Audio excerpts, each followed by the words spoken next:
तो जय हिंद, कैसे हैं आप लोग। उम्मीद करता हूं कि आप लोग अच्छे होंगे, स्वस्थ होंगे। तो आज हम लोग खान ग्लोबल स्टडीज़ का सेट नंबर 2 देखेंगे। ठीक है, सेट नंबर 1 हमने अपलोड कर दिया है। अभी हम लोग देखेंगे बिहार दरोगा टेस्ट सीरीज सेट नंबर 2। ठीक है, तो वीडियो में अच्छे से बने रहिएगा और वीडियो को अच्छे से पूरा सुनिएगा ना और देखिएगा तो बहुत चीज़ आपको याद हो जाएगा। ठीक है, तो अभी तक सेट 1 नहीं देखे हैं तो जा करके चैनल पे जाइएगा, वहाँ पे आप देख लीजिएगा। अगर इसका आप PDF चाहिए होगा तो टेलीग्राम चैनल का लिंक डिस्क्रिप्शन में दिया हुआ है, वहाँ से आप डाउनलोड करके पढ़ सकते हैं। ठीक है, तो चलिए फिलहाल अभी हम लोग सेट नंबर 2 का हम लोग क्वेश्चन नंबर 1 देखेंगे। ठीक है, तो चलिए देखते हैं क्वेश्चन नंबर 1 में क्या बोल रहा है। तो क्वेश्चन नंबर 1 में हम लोग देखेंगे क्या बोल रहा है इसमें। 1 अगस्त 2024 में संघ लोक सेवा आयोग UPSC के अध्यक्ष के रूप में किसे नियुक्त किया गया है। 1 अगस्त 2024 से संघ लोक सेवा आयोग UPSC के अध्यक्ष के रूप में किसे नियुक्त किया गया है। तो इसका सही उत्तर हो जाएगा ऑप्शन नंबर सी, प्रीति सूदन को 1 अगस्त 2024 से संघ लोक सेवा आयोग मतलब UPSC के अध्यक्ष के रूप में किसे चुना गया है, तो प्रीति सूदन को। ठीक है, अब हम लोग सेकंड नंबर क्वेश्चन की ओर बढ़ेंगे। अंतर्राष्ट्रीय व्यापार का उद्देश्य है, तो अंतर्राष्ट्रीय व्यापार का जो उद्देश्य क्या हो सकता है, तो राष्ट्रीय आय को बढ़ाना। अंतर्राष्ट्रीय व्यापार का उद्देश्य क्या हो सकता है, तो राष्ट्रीय आय को बढ़ाना। ठीक है, अब बढ़ते हम लोग क्वेश्चन नंबर 3 की ओर। ठीक है, तीसरा नंबर क्वेश्चन बोल रहा है कि कुल पूर्ति की तुलना में मांग में अत्यधिक वृद्धि के परिणाम स्वरूप मूल्य के समान स्तर में स्थिर वृद्धि को डैश कहते हैं। कुल पूर्ति की तुलना में मांग में अत्यधिक वृद्धि के परिणाम स्वरूप मूल्य के समान स्तर में स्थिर वृद्धि को क्या कहते हैं। तो बताइए इसका सही उत्तर क्या हो जाएगा। तो ऑप्शन नंबर तीसरा का सही उत्तर हो जाएगा मांग पुष्स्फीति बोलते हैं। क्या बोलते हैं, तो ऑप्शन नंबर 3 का ऑप्शन नंबर बी सही उत्तर हो जाएगा मांग पुष्स्फीति। ठीक है, अब हम लोग क्वेश्चन नंबर 4 देखेंगे। देखिए आपका PDF डाउनलोड कर लीजिएगा, पढ़ लीजिएगा और यहाँ पे आपको डिस्कशन कर लीजिएगा। ठीक है, तो क्वेश्चन नंबर अब हम लोग 4 देखेंगे। भारत में सकल घरेलू उत्पाद में योगदान की दृष्टि से दूसरा सबसे बड़ा क्षेत्र कौन सा है। भारत में सकल घरेलू उत्पाद में योगदान की दृष्टि से दूसरा सबसे बड़ा क्षेत्र कौन सा है। तो इसका सही उत्तर हो जाएगा ऑप्शन नंबर 1 विनिर्माण। क्या है, तो सकल घरेलू उत्पाद में योगदान के दृष्टि से दूसरा सबसे बड़ा क्षेत्र क्या हो सकता है, तो विनिर्माण हो जाएगा। ठीक है, ऑप्शन नंबर ए। ये मैथ का सवाल है, इसको आपको PDF में दे दिया गया है, वहाँ से आप देख के बना सकते हैं। ठीक है, ये भी है 5 और 6 आपको PDF में दिया गया है। क्वेश्चन नंबर हम लोग 7 देखेंगे। विजन इंडिया 2047 है। विजन इंडिया @2047 है। तो 7 का सही उत्तर हो जाएगा आपका ऑप्शन नंबर, यहाँ पे देखेंगे 1 2 3। देखिए जो विजन इंडिया जो है वो ऑप्शन नंबर 1 2 और 3 ये सही उत्तर हो जाएगा। यह भारत के आर्थिक वृद्धि में योगदान दे सकते हैं। दूसरा में है स्वतंत्रता के 100 साल पूरे होने तक देश को 30 ट्रिलियन अमेरिकी डॉलर की अर्थव्यवस्था का निर्माण कर सकता है। और तीसरा में है 18 और 20,000 अमेरिकी डॉलर की प्रति व्यक्ति आय प्राप्त कर सकता है। तो कहने का मतलब क्वेश्चन नंबर 7 का ऑप्शन नंबर यहाँ पे सी सही उत्तर हो जाएगा। केवल 1 2 3 सही उत्तर होगा। ठीक है, क्वेश्चन ये जो चौथा है वो सही नहीं होगा। ठीक है, तब हम लोग क्वेश्चन नंबर नेक्स्ट देखेंगे। नेक्स्ट नंबर क्वेश्चन में देखते हैं क्या बोल रहा है। क्वेश्चन नंबर 8 में बोल रहा है भारत में बेरोजगारी के आंकड़े कौन तैयार करता है। भारत में बेरोजगारी का आंकड़ा कौन तैयार करता है, बताइए। तो इसका सही उत्तर हो जाएगा राष्ट्रीय नमूना सर्वेक्षण संगठन। कौन तैयार करता है बेरोजगारी का आंकड़ा, तो राष्ट्रीय नमूना सर्वेक्षण संगठन तैयार करता है। नेक्स्ट क्वेश्चन देखेंगे, क्वेश्चन नंबर 9। इसमें बोल रहा है 9 अगस्त से 15 अगस्त 2024 तक चलने वाले हर घर तिरंगा अभियान का प्राथमिक उद्देश्य क्या है। 9 अगस्त से 15 अगस्त 2024 तक चलने वाला हर घर तिरंगा अभियान का प्राथमिक उद्देश्य क्या है। तो इसका सही उत्तर हो जाएगा आपका ऑप्शन नंबर बी भारतीय नागरिकों में देशभक्ति को मजबूत करना। क्या हो जाएगा, तो भारतीय नागरिकों में देशभक्ति को मजबूत करना, ये सही उत्तर हो जाएगा ऑप्शन नंबर क्वेश्चन नंबर 9 का ऑप्शन नंबर बी सही उत्तर होगा। 10 नंबर क्वेश्चन देखेंगे। भारतीय लघु उद्योग विकास बैंक का मुख्यालय कहाँ स्थित है। भारतीय लघु उद्योग विकास बैंक का मुख्यालय कहाँ स्थित है? तो इसका सही उत्तर हो जाएगा लखनऊ में स्थित है। कहाँ में? भारतीय लघु उद्योग विकास बैंक का मुख्यालय कहाँ है? तो लखनऊ में। ठीक है, ऑप्शन नंबर यहाँ पे डी सही उत्तर हो जाएगा। नेक्स्ट क्वेश्चन, वस्तु एवं सेवा कर जीएसटी, वस्तु एवं सेवा कर जीएसटी किस समिति के सुझाव से लागू किया गया है? ठीक है, क्वेश्चन नंबर 11 में देखेंगे, वस्तु एवं सेवा कर जिसको हम लोग जीएसटी बोलते हैं, किस समिति के सुझाव से लागू किया गया है? तो बताइए, 1 जुलाई 2017 को ये लागू किया गया था भारत में। ठीक है, 1 जुलाई 2017 को जीएसटी लागू किया गया था असम में, यहाँ पे। ठीक है, जीएसटी लागू किया गया भारत में, इससे पहले बाहर में कहीं लागू पहले से ही था। भारत में यहाँ पे 1 जुलाई 2017 में लागू किया गया। तो इसमें पूछा है कि किस समिति के सुझाव से लागू किया गया है? तो बताइए, इसका सही उत्तर हो जाएगा विजय केलकर समिति के सुझाव से लागू किया गया था। कौन से? तो विजय केलकर समिति के सुझाव से भारत में 1 जुलाई 2017 से लागू एक महत्वपूर्ण अप्रत्यक्ष कर व्यवस्था किया गया था। ठीक है, अप्रत्यक्ष कर। तो ऑप्शन नंबर 11 का बी सही उत्तर होगा। 12 नंबर क्वेश्चन देखेंगे, सरकार द्वारा पुरानी मुद्रा को समाप्त कर नई मुद्रा चलाना कहलाता है। सरकार द्वारा पुरानी मुद्रा को क्या करके? समाप्त करके नई मुद्रा चलाना क्या कहलाता है? बताइए।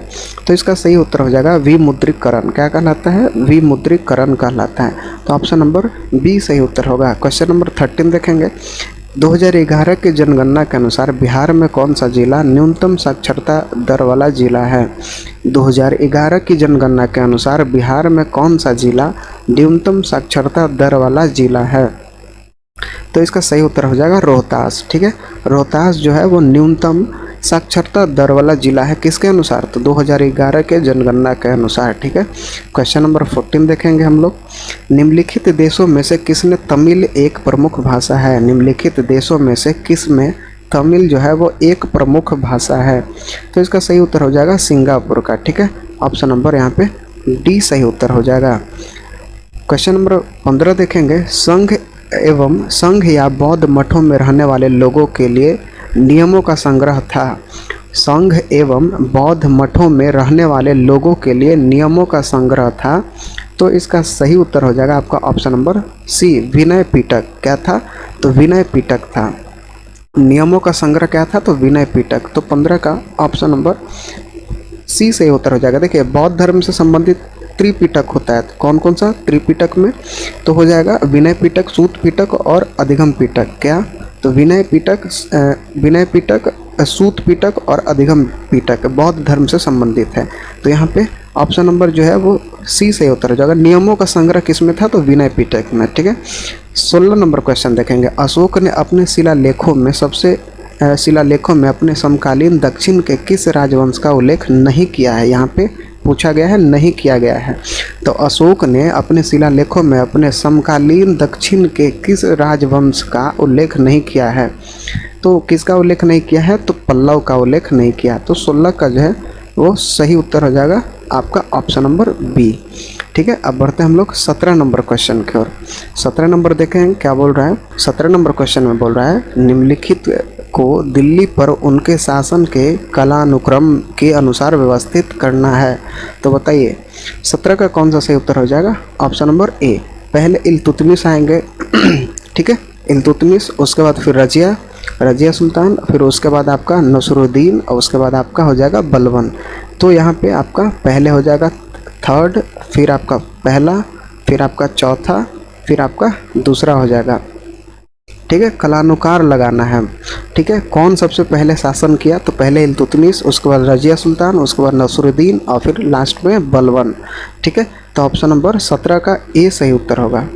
18 नंबर क्वेश्चन देखेंगे, तृतीय आंग्ल मराठा युद्ध में कौन सी संधि हुई थी?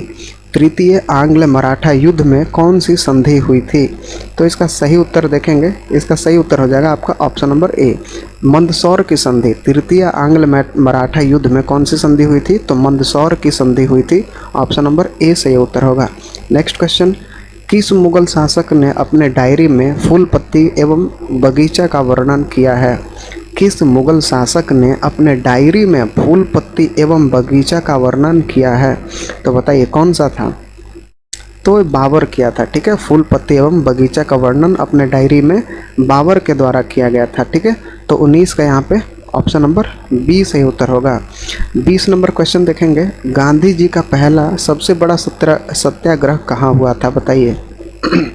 गांधी जी का सबसे पहले और बड़ा सत्याग्रह कहाँ हुआ था? गुजरात में हुआ था, बंगाल में, या फिर बिहार में, या दिल्ली में? तो बताइए। तो यहाँ पे सही उत्तर हो जाएगा आपका ऑप्शन नंबर सी। गांधी जी का पहला सबसे बड़ा सत्याग्रह 1917 में, कब? तो 1917 में बिहार के कहाँ? बिहार के चंपारण जिले से शुरू हुआ था, ठीक है। अंग्रेज यहाँ के नील बागान के मालिकों का शोषण किया करते थे। क्या करते थे अंग्रेज? नील की खेती करवाते थे, तो शोषण होता था, उसके लिए यहाँ पे गांधी जी 1917 में आए थे, ठीक है। तो कहाँ से शुरू किया था अपना? बिहार के चंपारण जिले से, ठीक है। तो यहाँ पे तिनकठिया प्रणाली वहाँ पे व्यवस्थित था, तो इसके लिए वो गांधी जी यहाँ पे आए थे। तो ऑप्शन नंबर यहाँ पे सीधा सा सी सही उत्तर हो जाएगा। बिहार से सबसे पहला सत्याग्रह शुरू किए थे, ठीक है। 21 नंबर क्वेश्चन देखेंगे, कैबिनेट मिशन योजना 1946 के तहत 3 सदस्यीय उच्च स्तरीय शिष्टमंडल में कौन शामिल नहीं है, ठीक है। कैबिनेट मिशन योजना 1946 के तहत 3 सदस्यीय उच्च स्तरीय शिष्टमंडल में कौन शामिल नहीं है? तो कौन शामिल नहीं है? तो लॉर्ड हार्डिंग। कौन शामिल नहीं था शिष्टमंडल में? उच्च स्तरीय 3 सदस्यीय उच्च स्तरीय शिष्टमंडल में कौन शामिल नहीं था? तो लॉर्ड हार्डिंग जो था वो शामिल नहीं था यहाँ पे, ठीक है। तो ऑप्शन नंबर सी सही उत्तर होगा। 22 नंबर क्वेश्चन देखेंगे, स्वतंत्र भारत के प्रथम भारतीय गवर्नर जनरल तथा भारत के अंतिम गवर्नर जनरल कौन थे?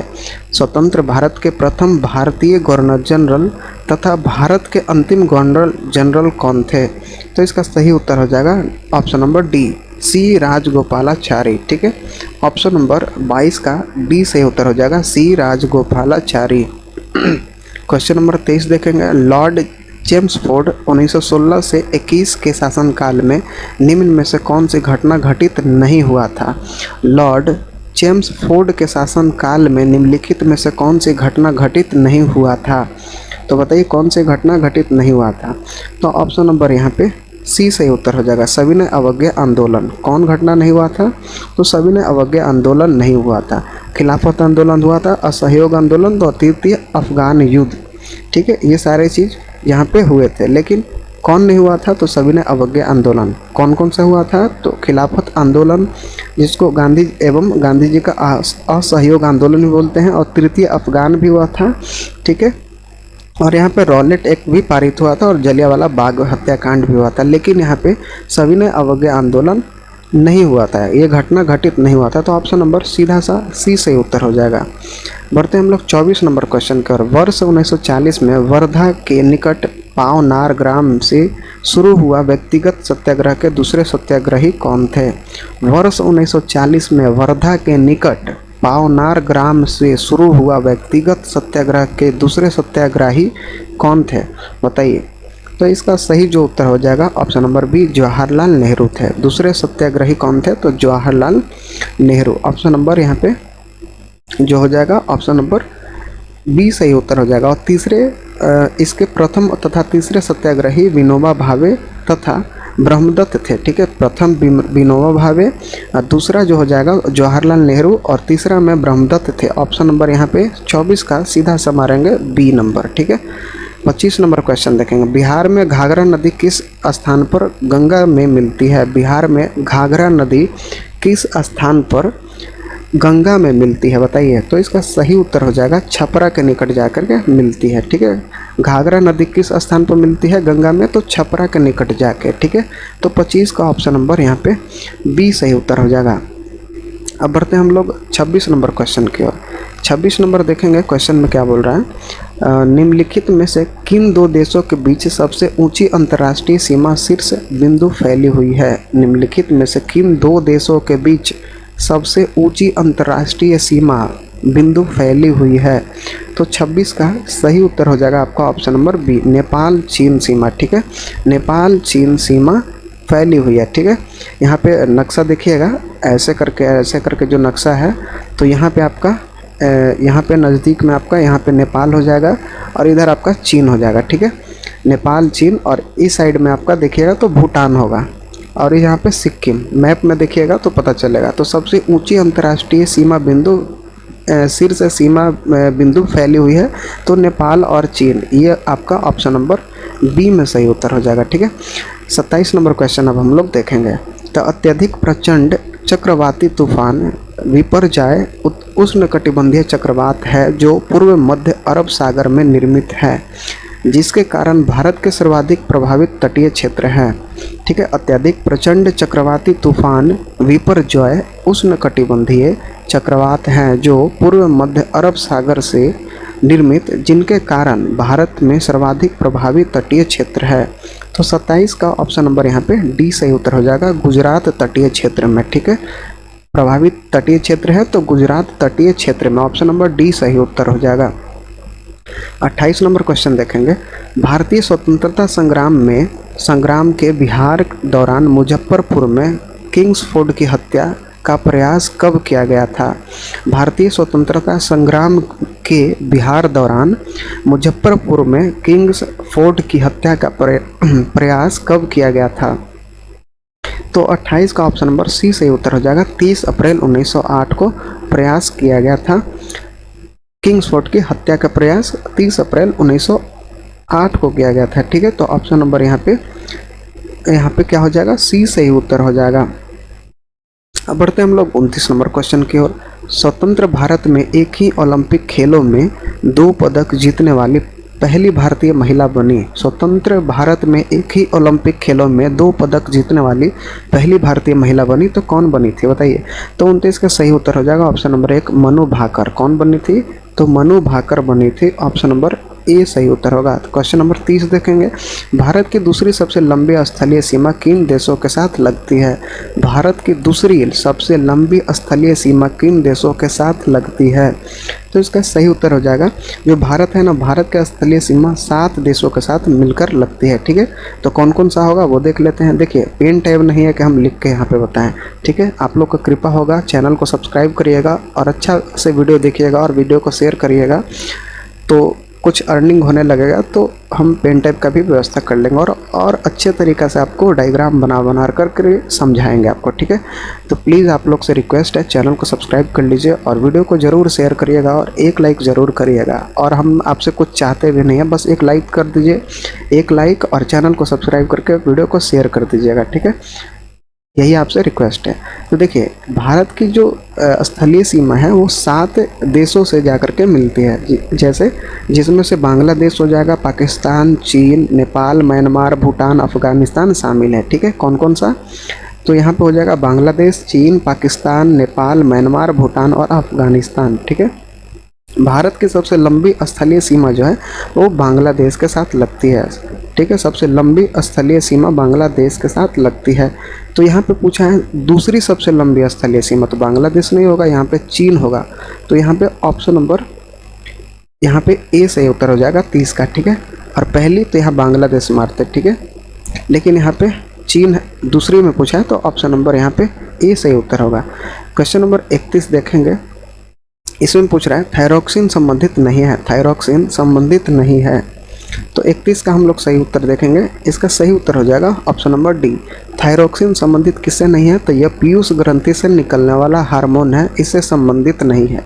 थायरॉक्सिन यह पीयूष ग्रंथि से निकलने वाला हार्मोन है, तो थायरॉक्सिन इससे संबंधित नहीं होगा। तो ऑप्शन नंबर यहाँ पे डी सही उत्तर हो जाएगा 31 का। 32 नंबर क्वेश्चन देखेंगे। सबसे अच्छा प्रोबायोटिक्स क्या है? सबसे अच्छा प्रोबायोटिक्स क्या है? तो 32 का सही उत्तर हो जाएगा दही। दही जो है सबसे अच्छा प्रायोटिक्स है। ठीक है, सबसे अच्छा प्रायोबायोटिक्स है, तो कौन है? तो दही है। 33 नंबर क्वेश्चन देखेंगे। CAR-T सेल थेरेपी संबंधित है, CAR-T सेल थेरेपी संबंधित है, तो किससे संबंधित है भाई?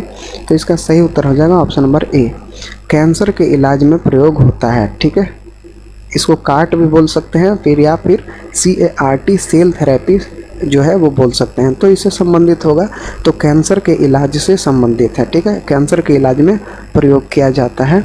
तो सीधा सा 33 का ऑप्शन नंबर ए सही उत्तर हो जाएगा। ठीक है, अब हम लोग 34 नंबर क्वेश्चन देखेंगे।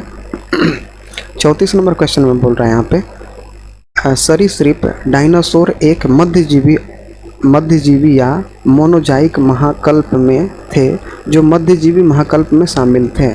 सरीसृप डायनासोर एक मध्यजीवी या मेसोजाइक महाकल्प में थे, मध्यजीवी महाकल्प में शामिल थे। ठीक है, तो मध्यजीवी महाकल्प में शामिल थे। तो 34 का जो ऑप्शन नंबर यहाँ पे डी सही उत्तर होगा। ठीक है, जुरैसिक कल्प बी में है, क्रिटेशियस कल्प और ट्रायसिक कल्प। तो यहाँ पे जो होगा वो इनमें से सभी हो जाएगा। ये सारे जो ए बी सी हैं वो सभी सही हो जाएंगे। तो ऑप्शन नंबर यहाँ पे डी सही उत्तर हो जाएगा। ठीक है, देखिए क्वेश्चन को आप अच्छे से देखिए और सुनिएगा ना, तो बहुत चीज़ आपको इसमें से देखते देखते ही आपको याद हो जाएगा और सुनते सुनते ही। इसलिए मैं बोल रहा हूँ वीडियो को अच्छे से देखिए और अपना प्यार दुलार दीजिए इस भाई पे, ताकि आपको अच्छे से सिलेक्शन किसी भी चीज़ में, किसी भी एग्ज़ाम में आपको दिला सके। ठीक है, तो कहने का मतलब है जैसे कि कोई भी प्रैक्टिस सेट आता है तो आप रिकमेंड करिएगा, वो मैं लाऊंगा, उसको आपको यहाँ पे डिस्कशन करवा दूँगा। ठीक है, और पीडीएफ के लिए आपको टेलीग्राम चैनल को ज्वाइन करना होगा, वहाँ पे सारे पीडीएफ मैं अपलोड कर देता हूँ। ठीक है, इन्फॉर्मेशन हो या फिर किसी भी चीज़ का बुक का पीडीएफ हो तो सारा मैं वहीं पर डालता हूँ। अब हम लोग 35 नंबर क्वेश्चन देखेंगे। विश्व में गेहूं दूसरा सबसे बड़ा उत्पादक देश कौन है? विश्व में गेहूं का दूसरा सबसे बड़ा उत्पादक देश कौन सा है? तो 35 का सही उत्तर हो जाएगा आपका ऑप्शन नंबर डी। दूसरा सबसे बड़ा देश कौन सा है? तो भारत है। तो ऑप्शन नंबर 35 का डी सही उत्तर हो जाएगा। प्रथम जो हो जाएगा विश्व में गेहूं उत्पादन में चीन, भारत का चीन के बाद चीन प्रथम में आता है, और दूसरा में यहाँ पूछा है, प्रथम रहता तो चीन मारते हैं। ठीक है, और दूसरा पूछा है भारत मारेंगे, ऑप्शन नंबर डी।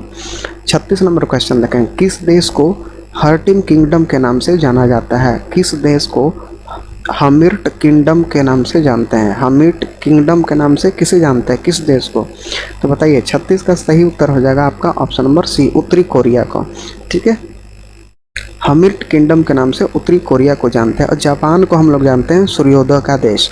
सूर्योदय का देश बोलता तो जापान मारते। ठीक है, थाईलैंड को बोलते हैं land of white elephants. Thailand को बोलते हैं लैंड ऑफ व्हाइट एलिफेंट्स। ठीक है, ऑस्ट्रेलिया को बोलते हैं लैंड ऑफ कंगारू या फिर लैंड ऑफ गोल्डन वूल। ठीक है, लैंड ऑफ कंगारू ऑस्ट्रेलिया में मारते। ठीक है, या फिर लैंड ऑफ गोल्डन वूल रहता तो ऑस्ट्रेलिया में मारते। तो यहाँ पे हमिर्ट किंगडम उत्तरी कोरिया को बोलते हैं। जापान को फिर से बोल देते हैं, जापान को बोलते हैं सूर्योदय का देश, और थाईलैंड को बोलते हैं land of white elephants. Australia को बोलते हैं लैंड ऑफ कंगारू। तो 36 का ऑप्शन नंबर सी सही उत्तर होगा। 37 नंबर क्वेश्चन देखेंगे। वियतनाम की राजधानी है, वियतनाम की राजधानी है तो हनोई है। ठीक है, वियतनाम की राजधानी हनोई है। पोर्ट विला, पोर्ट विला किसकी राजधानी है? तो यह है वानाओता का। ठीक है, जो पोर्ट विला है, पोर्ट विला किसकी राजधानी है? तो हो जाएगा यहाँ पे वानाआतू का। ठीक है, तो ऑप्शन नंबर सीधा सा हम लोग 37 का सी सही उत्तर हो जाएगा। ठीक है, बढ़ते हैं हम लोग 38 नंबर क्वेश्चन की ओर। कांगड़ा चित्रकला शैली में किस प्रकार के चित्र का प्रधानता रहती है? कांगड़ा चित्रकला शैली में किस प्रकार के चित्र की प्रधानता रहती है? तो बताइए, तो 38 का सही उत्तर क्या हो जाएगा? तो इसका सही उत्तर हो जाएगा ऑप्शन नंबर सी, पौराणिक कथाओं एवं रीतिकालीन नायक या नायिकाओं का ये हो जाएगा प्रधानता होती है। तो कांगड़ा चित्रकला शैली में किस प्रकार के प्रधानता होती है? तो पौराणिक कथाओं एवं रीतिकालीन नायक और नायिकाओं का प्रथा होती है। ठीक है, प्रधानता होती है। तो ऑप्शन नंबर 38 का सी सही उत्तर हो जाएगा। ठीक है, 39 नंबर क्वेश्चन देखेंगे। दुनिया के डिजिटल भुगतानों में भारत का कितना प्रतिशत हिस्सेदारी है? दुनिया के डिजिटल भुगतानों में भारत का कितना प्रतिशत हिस्सेदारी है? तो बताइए, 39 का ऑप्शन नंबर ए सही उत्तर हो जाएगा। 48 से लेकर के 5%। ठीक है, ऑप्शन नंबर ए सही उत्तर हो जाएगा। ठीक है, तो 39 का ऑप्शन नंबर ए सही उत्तर होगा। 40 नंबर क्वेश्चन देखेंगे। हितोपदेश नामक पुस्तक के लेखक कौन है? हिपोपदेश नामक पुस्तक के लेखक कौन है? तो 40 का सही उत्तर हो जाएगा आपका ऑप्शन नंबर सी, नारायण पंडित। ठीक है, कौन है? हितोपदेश का पुस्तक के लेखक कौन है? तो Narayan Pandit. 41 number question. A century is not enough किसकी रचना है? A century is not enough किसकी रचना है? तो बताइए, इसका सही उत्तर हो जाएगा आपका option number C, Saurabh Ganguly की रचना है। ठीक है, a century of century is not enough किसकी रचना है? तो सौरभ गांगुली की। सचिन तेंदुलकर का देखेंगे तो सचिन तेंदुलकर का playing is my way, playing is my way किसकी रचना होगी? तो सचिन तेंदुलकर का। यहाँ पे रहता है प्लेइंग इज़ माई वे, तो सचिन तेंदुलकर मारते, ठीक है। और टाइगर वुड्स कौन से बुक किनका कौन सा बुक है? तो है हाउ आई प्ले गोल्फ रहता है, तो टाइगर वुड्स मारते, ठीक है। और ब्रायन लारा जो है वो इनका है बेटिंग द फील्ड ब्रेन। तो सीधा सा पूछा है a century is not enough, तो सौरभ गांगुली और सचिन तेंदुलकर इस दोनों में से ज़्यादा पूछता है, ठीक है। तो a century is not enough Saurabh Ganguly हो गया। सचिन तेंदुलकर के द्वारा लिखा हुआ बुक है playing is not way, playing is my way है, ठीक है, sorry playing is my way.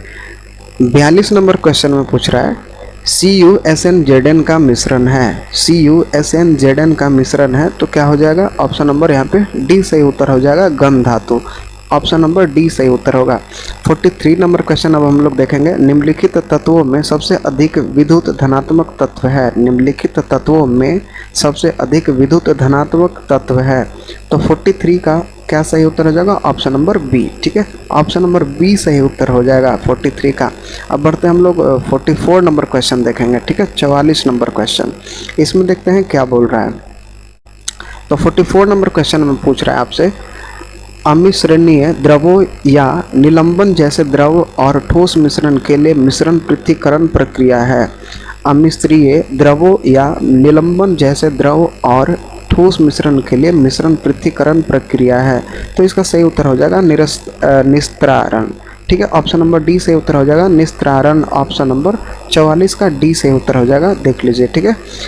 45 number question देखेंगे। इसमें पूछ रहा है अक्रिस्टलीय ठोस के संबंध में गलत तथ्य है, अक्रिस्टलीय ठोस के संबंध में गलत तथ्य है, तो इसका गलत तथ्य क्या हो जाएगा? तो इसकी गलनांक निश्चित होती है, ये गलत तथ्य है, ठीक है। अक्रिस्टलीय ठोस के संबंध में गलत तथ्य क्या हो जाएगा? तो इसकी गलनांक जो होती है वो निश्चित होती है, ये सही उत्तर नहीं है, तो ऑप्शन नंबर सी सही उत्तर होगा यहाँ पे। तो 46 नंबर देखेंगे। एल्युमिनियम को तनु H2SO4 के साथ गर्म करने पर मुक्त करता है, क्या मुक्त करेगा भाई? तो एल्युमिनियम को तनु H2SO4 के साथ गर्म करेंगे तो क्या मुक्त करेगा? तो इसका सही उत्तर होगा H2 को मुक्त कर देगा, किसको? तो H2 को मुक्त कर देगा, तो ऑप्शन नंबर 46 का सी सही उत्तर हो जाएगा। 47 नंबर क्वेश्चन देखेंगे। रक्त द्रव अवस्था से एक अर्ध ठोस जेली के समान संरचना में किस प्रक्रिया के द्वारा बदल जाती है? रक्त द्रव अवस्था से एक ठोस अर्ध ठोस जेली के समान संरचना में किस प्रक्रिया के द्वारा बदल जाती है? तो स्कंदन प्रक्रिया के द्वारा बदल जाती है, तो ऑप्शन नंबर डी सही उत्तर हो जाएगा, ठीक है। अब कथन ए में दिया हुआ है, यहाँ पे आपको बताना है कौन सा सही उत्तर होगा, ठीक है। ए होगा, बी होगा, सी होगा या फिर डी। तो कथन देखते हैं हम लोग सबसे पहले। कथन ए में सोडियम एक नरम धातु है जो हवा में संपर्क में आने के कुछ सेकंड बाद ही धूमिल हो जाती है, ठीक है। कारण आर दिया हुआ है। सोडियम कार्बनिक यौगिक के संश्लेषण के साथ एक एस्टर के निर्माण के लिए आवश्यक है, बताइए तो कौन सा सही उत्तर होगा यहाँ पे? कथन ए, बी, सी, डी। तो यहाँ पे 48 का सही उत्तर हो जाएगा बी, ठीक है। कथन ए के कारण आर दोनों सही है, किंतु कारण आर कथन ए का सही स्पष्टीकरण नहीं है। कथन ए और कारण आर दोनों सही है, किंतु कारण आर जो है वो कथन ए का सही स्पष्टीकरण नहीं है, तो ये 48 का ऑप्शन नंबर बी सही उत्तर हो जाएगा, ठीक है। अब बढ़ते हैं 49 नंबर क्वेश्चन की ओर। राष्ट्रपति भवन के दरबार हॉल का नाम क्या है? दरबार हॉल का नाम क्या है? राष्ट्रपति भवन के दरबार हॉल का नाम क्या है, बताइए। तो 49 का सी सही उत्तर हो जाएगा गणतंत्र मंडप। क्या नाम है? तो गणतंत्र मंडप। 50 नंबर क्वेश्चन देखेंगे। Change the following sentence into direct speech from the option given below, ठीक है। Change the following sentence into direct speech from the option given below. तो 50 का यहाँ पे सही उत्तर क्या हो जाएगा? यहाँ पे ऑप्शन में दिया है, क्वेश्चन में है कि I saw that I write a letter, ठीक है। I saw that I say that I write a letter, तो इसका आपको चेंज करना है, सेंटेंस को चेंज करना है direct speech into direct speech में। तो यहाँ पे सही उत्तर हो जाएगा ऑप्शन नंबर बी, आई से, ठीक है। आई राइट ए लेटर, क्या हो जाएगा? दैट को हटाना है, ठीक है। दैट को यहाँ पे सीधा सा हटा देना है और बनेगा आई से आई राइट ए लेटर, तो ऑप्शन नंबर बी सही उत्तर हो जाएगा। ठीक है, 50 तक हम लोग ने देखा। अब हम लोग देखते हैं 51 नंबर क्वेश्चन। 51 नंबर क्वेश्चन में बोल रहा है डॉसिंग अंपायर के नाम से कौन जाना जाता है। डॉसिंग अंपायर के नाम से कौन जाना जाता है, तो जाना जाता है डेविड सेफर्ड को। किसको जानते हैं, तो डेविड सेफर्ड को। 52 नंबर क्वेश्चन देखेंगे SIM का विस्तृत रूप क्या है। सिम का विस्तृत रूप क्या है बताइए। सिम आप लोग यूज़ करते होंगे तो इसका विस्तृत रूप बताइए क्या हो जाएगा। तो 52 का यहाँ पे सही उत्तर हो जाएगा सब्सक्राइबर आइडेंटिटी मॉड्यूल। क्या हो जाएगा, तो सब्सक्राइबर्स आइडेंटिटी मॉड्यूल्स। 52 का सी सही उत्तर होगा। 53 नंबर क्वेश्चन देखेंगे विश्व जल संसाधन दिवस संरक्षण दिवस मनाया जाता है, तो कब मनाया जाता है। विश्व जल संरक्षण दिवस कब मनाया जाता है बताइए। तो इसका सही उत्तर हो जाएगा आपका ऑप्शन नंबर ए। ठीक है, विश्व जल संरक्षण दिवस 22 मार्च को मनाया जाता है, याद रखेंगे। 11 जुलाई को क्या मनाया जाता है, तो 11 जुलाई को विश्व जनसंख्या दिवस। क्या, तो 11 जुलाई को याद रखेंगे विश्व जनसंख्या दिवस मनाया जाता है। ठीक है, 5 जून को क्या मनाया जाता है, तो विश्व पर्यावरण दिवस। क्या, तो विश्व पर्यावरण दिवस 5 जून को। विश्व जल संरक्षण दिवस 22 मार्च, और 11 जुलाई को विश्व जनसंख्या दिवस, और 5 जून को विश्व पर्यावरण दिवस। ठीक है, 28 मार्च को मनाया जाता है राष्ट्रीय विज्ञान दिवस, याद रखेंगे। अब बढ़ते हैं हम लोग 54 नंबर क्वेश्चन के। 54 नंबर क्वेश्चन में क्या बोल रहा है, a thing of beauty is a joy for ever पंक्ति किसकी है। ठीक है, a thing of beauty is a joy for ever पंक्ति किसकी है। तो 54 का सही उत्तर हो जाएगा option number B, John Keats का। किसका है, तो जॉन किट्स का लिखा हुआ पंक्ति है, तो ऑप्शन नंबर बी सही उत्तर हो जाएगा 54 का। 55 नंबर में सूची 1 और सूची 2 दिया है, उसको हम लोग को सम्मिलित करना है। ठीक है, और बताना है कौन सा कूट में कौन सा सही उत्तर होगा। तो ठीक है, यहाँ पे 55 का देखेंगे, यहाँ पे हो जाएगा ए का 3। ठीक है, ए का 3 हो जाएगा, मतलब बाईचुंग भूटिया द सिक्किम स्पाइनर। ठीक है, तो इसका उपनाम क्या हो जाएगा, स्पाइनर द सिक्किमी स्पाइनर बाईचुंग भूटिया का हो जाएगा। तो ए का 3 हो जाएगा, बी का हो जाएगा 4। ठीक है, तो मैरी कॉम जो हो जाएगा, मैरी कॉम का उपनाम हो जाएगा मैग्निफिसेंट मैरी। ठीक है, तो बी का 4 हो गया। सी का यहाँ पे 2 हो जाएगा। ठीक है, सी का 2। तो यहाँ पे हिमा दास हो जाएगा डिंग एक्सप्रेस, और बाकी जो बचा डी, तो डी का 1 हो जाएगा संदीप सिंह फ्लिंकर सिंह के उपनाम है। ठीक है, मतलब संदीप सिंह का उपनाम यहाँ पे हो जाएगा फ्लिंकर सिंह, तो ऑप्शन नंबर यहाँ पे बी से उत्तर हो जाएगा। अब बढ़ते हैं हम लोग नेक्स्ट क्वेश्चन की ओर। किस ग्रुप के खेल में प्रत्येक पक्ष में खिलाड़ियों की संख्या समान होती है। किस ग्रुप के खेलों में प्रत्येक पक्ष में खिलाड़ियों की संख्या समान होती है, तो बताइए। ऑप्शन नंबर यहाँ पे डी से उत्तर हो जाएगा, बेसबॉल और खो खो में प्रत्येक पक्ष में खिलाड़ियों की संख्या क्या होती है, तो समान होती है। तो किस में होती है, तो बेसबॉल और खो खो में। बढ़ते हैं हम लोग नेक्स्ट क्वेश्चन की ओर। ज्ञानपीठ पुरस्कार प्राप्त करने वाला बिहार को पहले व्यक्ति रामधारी सिंह दिनकर को उर्वशी पुस्तक के लिए उन्हें कब पुरस्कार दिया गया था। ज्ञानपीठ पुरस्कार प्राप्त करने वाला भारत को पहले व्यक्ति रामधारी सिंह दिनकर को उर्वशी पुस्तक के लिए उन्हें कब पुरस्कार दिया गया था, तो दिया गया था 1972 में, याद रखेंगे। ऑप्शन नंबर ए सही उत्तर हो जाएगा। 58 नंबर अब हम लोग क्वेश्चन देखेंगे। 58 नंबर में क्या बोल रहा है, ठीक है। 58 नंबर क्वेश्चन देखते हैं। इसमें आपसे पूछ रहा है, एक सेकंड क्वेश्चन को आ जाने दीजिए। क्वेश्चन 58 नंबर में देखेंगे, इसमें पूछ रहा है आपसे, भारत के झंडे का निर्माण पिंगली वेंकैया ने किया था, ठीक है। वे किस राज्य से संबंधित है। भारत के जो झंडे का निर्माण कौन किया था, तो पिंगली वेंकैया ने किया था, ठीक है। वो किस राज्य से संबंधित है, तो 58 का सही उत्तर हो जाएगा आंध्र प्रदेश, ठीक है। पिंगली वेंकैया किस राज्य से संबंधित है, तो आंध्र प्रदेश से। ऑप्शन नंबर डी सही उत्तर होगा। 59 नंबर देखते हैं, यूरो 2024 फाइनल किसने जीता। यूरो 2024 फाइनल किसने जीता, तो इसका सही उत्तर हो जाएगा स्पेन जीता था। कौन, तो यूरो 2024 फाइनल कौन जीता, तो स्पेन। 60 नंबर देखते हैं, सेफ्टी रेजर जो होता है उसका आविष्कार किसने किया था, बताइए। सेफ्टी रेजर का आविष्कार किसने किया था, तो जिलेट ने, ठीक है। ऑप्शन नंबर यहाँ पे ए सही उत्तर हो जाएगा। 61 नंबर देखते हैं, तलवार को रखने का साधन वाक्यांश के लिए एक शब्द है। तलवार को रखने का साधन वाक्यांश के लिए एक शब्द है। तो क्या है? तो म्यान होता है। तलवार को कहाँ रखते हैं? तो म्यान में, ठीक है, ऐसा होता है, ठीक है, इसमें तलवार रखा जाता है तो म्यान बोलते हैं। तो ऑप्शन नंबर यहाँ पे बी सही उत्तर होगा। यहाँ पे 62 नंबर क्वेश्चन देखेंगे। किस समूह में सही अर्थ नहीं प्रकट करने वाले शब्द युग्म है? किस समूह में सही अर्थ नहीं प्रकट करने वाले शब्द युग्म है?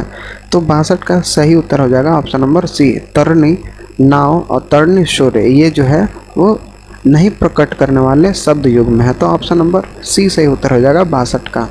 63 नंबर क्वेश्चन देखेंगे। शून्य में स्वतंत्र रूप से गिरने वाली वस्तुओं का, शून्य में स्वतंत्र रूप से गिरने वाली वस्तुओं का बताइए क्या हो जाएगा?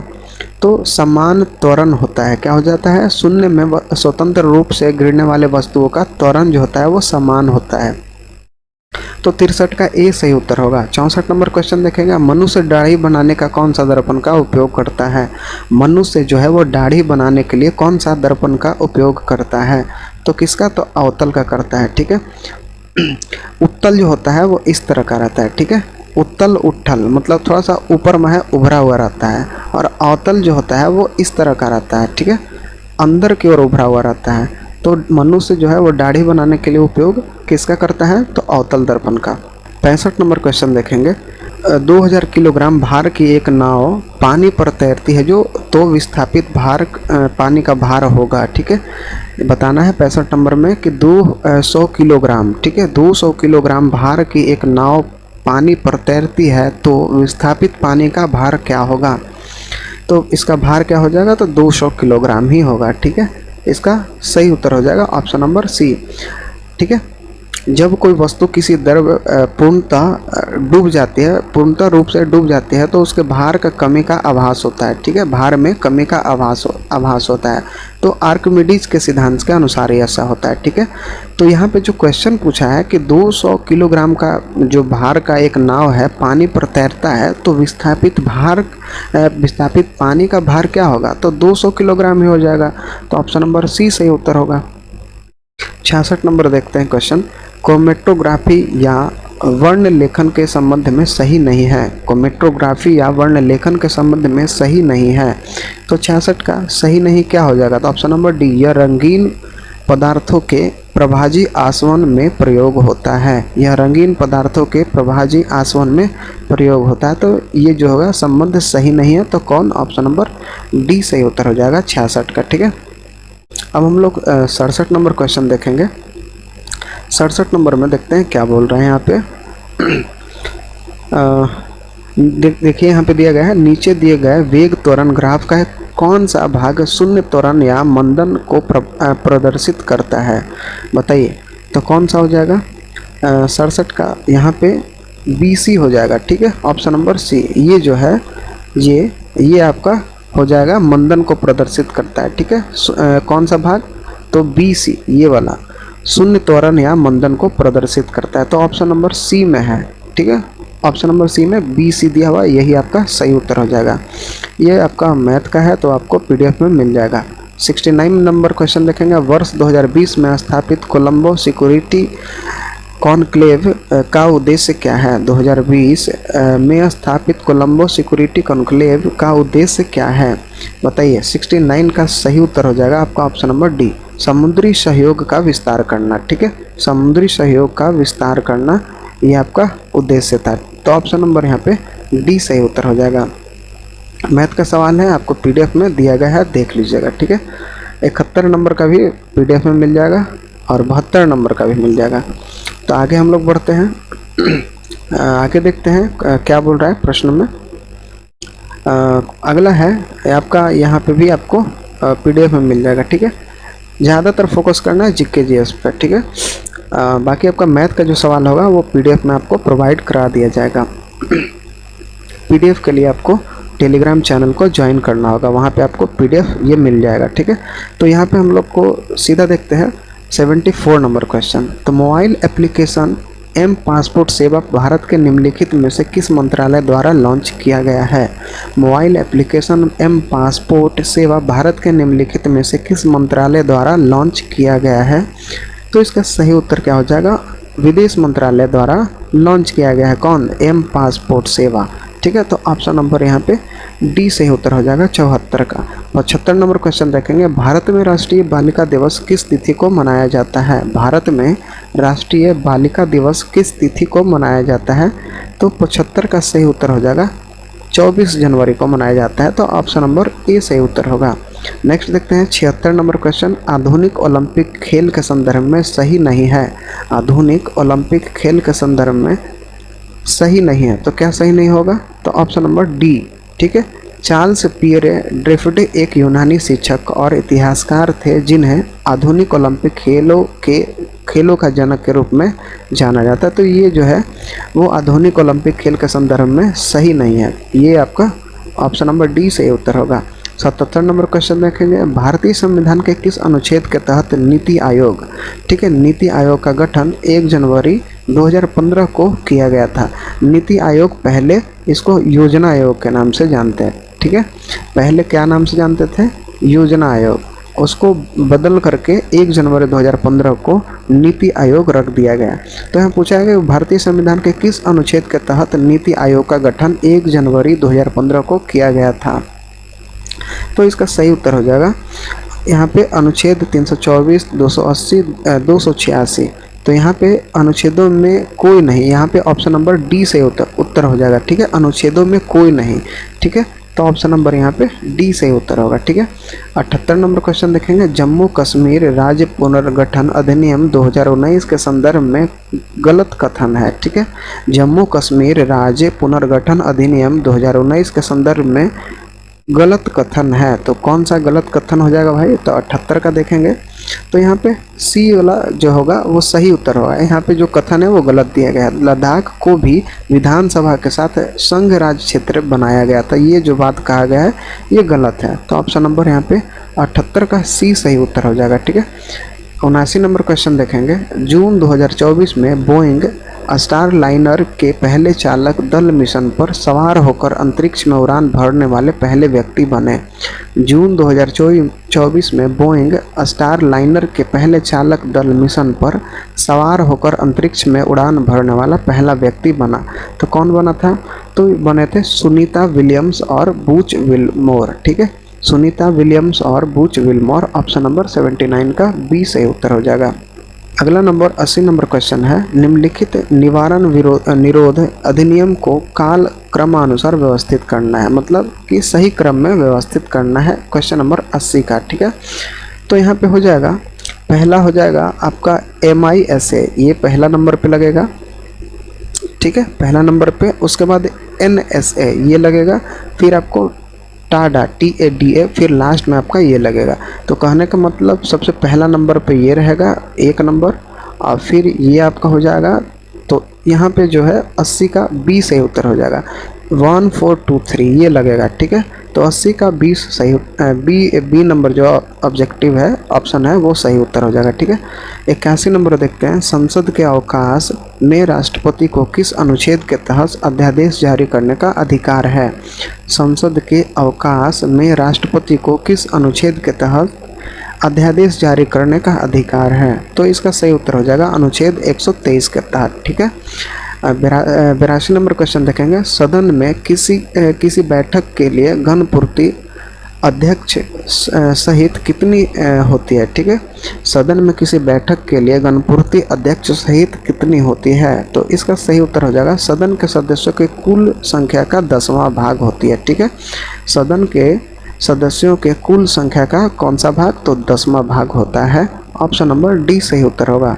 83 नंबर क्वेश्चन देखेंगे, निम्नलिखित में सर्वाधिक आयोग नहीं है। ठीक है, सांविधिक आयोग नहीं है, कौन सा नहीं है, तो सांविधिक आयोग नहीं है, तो कौन सा नहीं है, तो राष्ट्रीय पिछड़ा वर्ग आयोग, ये जो है वो निम्नलिखित में से आपका सांविधिक आयोग नहीं है, तो ऑप्शन नंबर यहाँ पे 83 का बी सही उत्तर हो जाएगा। ठीक है, सांविधिक आयोग नहीं होगा तो कौन नहीं होगा, तो राष्ट्रीय पिछड़ा वर्ग आयोग। 84 नंबर क्वेश्चन अब हम लोग देखेंगे। ठीक है, इसमें देखते हैं क्या बोल रहा है, परिसीमन आयोग के संदर्भ में गलत है। परिसीमन आयोग के संदर्भ में गलत है, तो क्या गलत है भाई, तो इसका सही उत्तर हो जाएगा आपका ऑप्शन नंबर डी। परिसीमन आयोग के संबंध में अधिसूचना भारत के राष्ट्रपति द्वारा जारी नहीं किया जाता। ये जो है वो परिसीमन आयोग के संदर्भ में गलत है। ऑप्शन नंबर डी, 84 का ऑप्शन नंबर डी सही उत्तर होगा। 85 नंबर क्वेश्चन देखेंगे, निम्नलिखित में किस संविधान संशोधन के तहत लोकसभा, राज्य विधानसभाओं और दिल्ली विधानसभाओं में महिलाओं के लिए 1/3 सीटें आरक्षित करता है? निम्नलिखित में से किस संविधान संशोधन के तहत लोकसभा, राज्य विधानसभाओं और दिल्ली विधानसभाओं में महिलाओं के लिए 1/3 सीटें आरक्षित करता है? तो सही उत्तर हो जाएगा 106वां संविधान संशोधन जो है वो दिल्ली लोकसभा, राज्य विधानसभाओं और दिल्ली विधानसभाओं में महिलाओं के लिए 1/3 सीटें आरक्षित करता है। तो 106वां संविधान संशोधन के तहत ऑप्शन नंबर यहाँ पे 85 का बी सही उत्तर होगा। ठीक है, अब हम लोग 86 नंबर क्वेश्चन देखेंगे। ठीक है, 86 नंबर में देखते हैं क्या बोल रहा है। इसमें हम लोग देखेंगे, इसमें बोल रहा है आपसे, चुनाव में किस स्थिति में प्रत्याशी या उम्मीदवार का जमानत जब्त हो जाती है? चुनाव में किस स्थिति में प्रत्याशी या उम्मीदवार का जमानत जब्त हो जाती है? तो इसका सही उत्तर हो जाएगा, यदि चुनाव में कुल पड़े वोटों का 1/6% हासिल नहीं होता है। तो क्या होता है कि कोई भी प्रत्याशी या उम्मीदवार खड़ा होता है चुनाव में, तो उसका जमानत जब्त कब हो जाता है? जब कुल पड़े वोटों का 1/6% वोट जो है वो हासिल नहीं कर पाता है, तो उसका जमानत जब्त कर लिया जाता है। तो 86 का डी सही उत्तर होगा।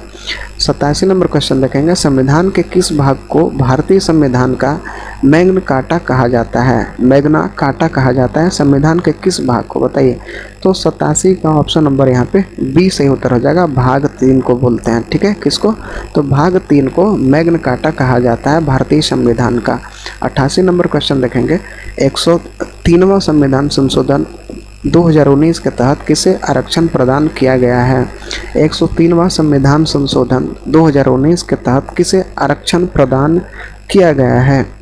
तो इसका सही उत्तर हो जाएगा, स्वर्ण जातियों में आर्थिक रूप से कमजोर वर्ग को प्रदान किया गया है। तो क्या हो जाएगा? तो स्वर्ण जातियों में आर्थिक रूप से कमजोर वर्ग को प्रदान किया गया है 103वां संविधान संशोधन 2019 के तहत। ठीक है, आरक्षण प्रदान किया गया है। तो ऑप्शन नंबर ए से उत्तर हो जाएगा 88 का। 89 नंबर क्वेश्चन देखेंगे, कोच्चि हवाई अड्डे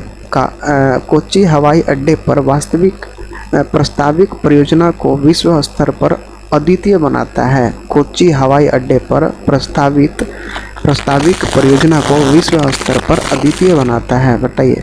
तो अद्वितीय बनाता है 89 का ऑप्शन नंबर सी सही उत्तर होगा, किसी हवाई अड्डे में पहला हरित हाइड्रोजन संयंत्र। ठीक है, किसी हवाई अड्डे में पहला हरित हाइड्रोजन संयंत्र, ये आपका 89 का सी सही उत्तर होगा। 90 नंबर क्वेश्चन देखेंगे, औद्योगिक विकास की गति तेज करने के लिए मेक इन इंडिया कार्यक्रम का शुरुआत 2014 में हुई। ठीक है, जिसका प्रतीक निम्नलिखित में से कौन सा है? औद्योगिक विकास की गति तेज करने के लिए मेक इन इंडिया कार्यक्रम की शुरुआत कब हुआ था? तो 2014 में शुरुआत हुआ था, जिसका प्रतीक निम्नलिखित में से कौन सा है?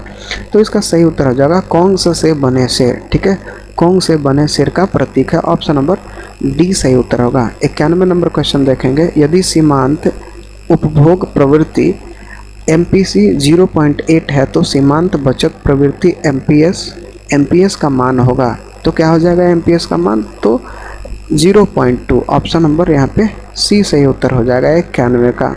92 नंबर क्वेश्चन देखेंगे, प्रधानमंत्री ग्राम सड़क योजना कब प्रारंभ किया गया? प्रधानमंत्री ग्राम सड़क योजना कब प्रारंभ किया गया था? तो 25 दिसंबर 2000 को। कब प्रारंभ किया गया था? तो 25 दिसंबर 2000 को प्रारंभ किया गया था।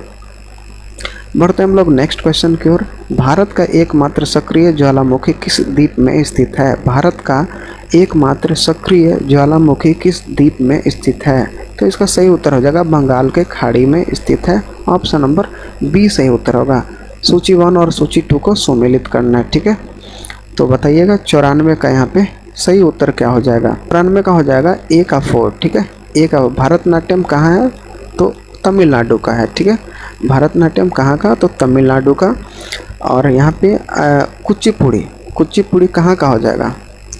कुचिपुड़ी कहाँ का हो जाएगा? तो बी का जो हो जाएगा आपका 3 हो जाएगा, कुचिपुड़ी आंध्र प्रदेश का, ठीक है। कथकली, कथकली कहाँ का हो जाएगा, तो सी का बताइए क्या हो जाएगा, तो सी का हो जाएगा आपका कथकली केरल। देखिए आगे भी क है, यहाँ भी क है, तो यहाँ पे हम लोग मार सकते हैं। और उड़ीसा यहाँ पे सीधा इसका है उड़ीसा, उड़ीसी भाषा में। कुचिपुड़ी, इसका एक शॉर्ट हम लोग जानते हैं शॉर्ट ट्रिक में कि कुचिपुड़ी मतलब कच्चा पूड़ी, तो कच्चा पूड़ी कहाँ हो जाएगा, जहाँ के लोग अंधे होते हैं, तो इसलिए हम लोग बोलते हैं आंध्र प्रदेश। तो यहाँ पे ऑप्शन नंबर सीधा सा ए सही उत्तर होगा यहाँ पे, ठीक है। 95 नंबर क्वेश्चन, राष्ट्रपति द्रौपदी मुर्मू को अगस्त 2024 में अपनी यात्रा के दौरान राष्ट्रपति विलियम कैटिनिवरे ने फिजी का सर्वोच्च सम्मान प्रदान किया है। राष्ट्रपति विलियम कैटिनिवरे ने फिजी का सर्वोच्च सम्मान प्रदान किया है, तो बताइए 95 का सही उत्तर हो जाएगा option number C, Companion of the Order of Fiji. ये प्रदान किया गया है द्रौपदी मुर्मू को, ठीक है, अगस्त 2024 में, ठीक है। यात्रा के दौरान दिया गया था। राष्ट्रपति विलियम कैटिनिवरे ने फिजी का सर्वोच्च सम्मान किनको दिया, तो द्रौपदी मुर्मू को 2024 में, जिसका नाम companion of the Order of Fiji है। ऑप्शन नंबर यहाँ पे 95 का सी सही उत्तर होगा, ठीक है।